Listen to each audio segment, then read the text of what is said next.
In this lesson, you'll learn how to use camera capabilities in Android. The Android framework includes support for various cameras and camera features available on devices, allowing you to capture and display pictures and videos in your applications. This page on the developer's website in the API guides provides a good overview of camera capabilities. And we're going to use an API demo to learn how to access camera capabilities. In line 122 in our worksheet, we find a camera preview demo in the graphics group. Before starting it in the emulator, I'm going to show you how to include a camera capability in your emulator. In Eclipse, click on your AVD Manager button here. Select the emulator you want to use, click Edit, then click on the Back Camera drop-down list. And if you have a webcam you can use, you can select that, as I have, webcam, or you can click on Emulate it if you don't have a camera attached to your computer, and then click OK. So I have my emulator running. I'll go to the graphics group and click on Camera Preview. You see it's pulling up my Logitech webcam controller. I'm just going to minimize that. And you see a shot of my computer. Now, when I run this on my phone, the image fills the entire screen. On the emulator, I'm getting a gap here at the top and at the bottom. No harm done. Not sure why it's happening. Let's not worry about it. So now let's open the demo in Eclipse.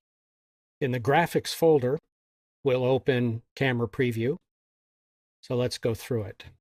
Line 46 declares our main activity, Camera Preview. Line 47 declares a preview variable, mPreview.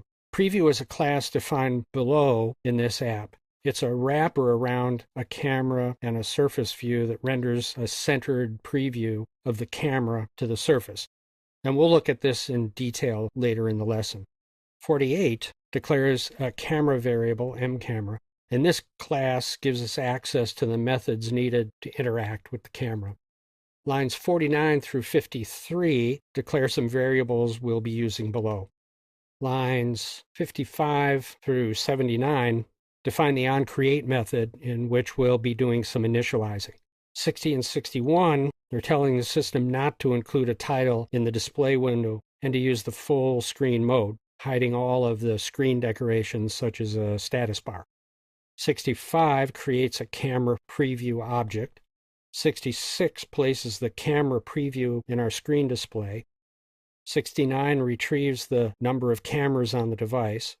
Lines 72 through 77 retrieve the ID of the default back-facing camera. Lines 81 through 89 define the onResume method. 86 opens the camera. 87 sets the camera currently locked to the default camera ID. Line 88 invokes the setCamera method of the preview class below that we'll look at in a moment. Lines 91 through 102 define the onPause method where we release the camera because it's a shared resource. We don't want to tie it up and prevent other apps from using it when our app isn't running. Lines 104 through 151 handle menus for the app. This kind of code is addressed in the menus lesson in this course, so we won't go through this code line by line. Lines 161 through 311, it's a large section of code we'll be going through, define the preview view group class and methods that we used above. It's a wrapper around a camera and a surface view that renders a centered preview of the camera to the surface.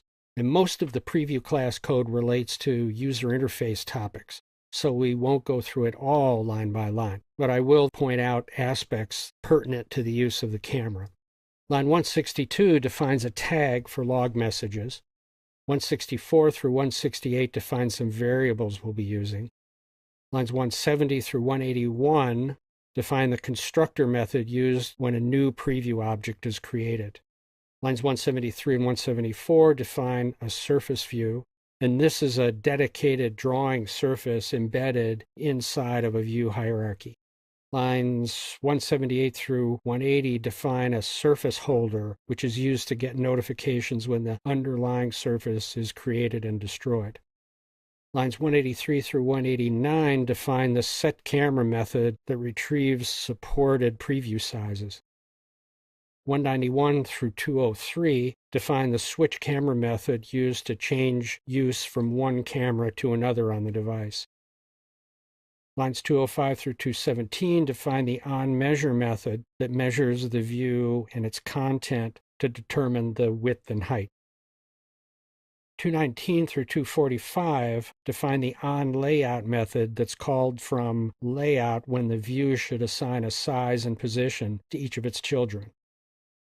235 through 243 center the surface view within the parent view.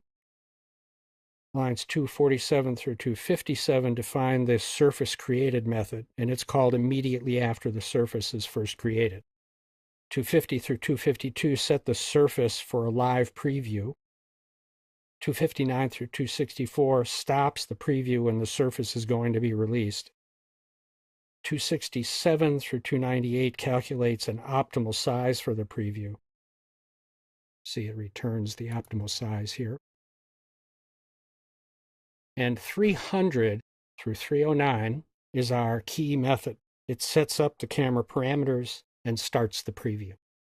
That's our lesson on camera, and I'm sure that you noticed in this lesson we dealt with a lot of details. And this is a very useful code pattern for dealing with elements necessary to build a camera capability into your app.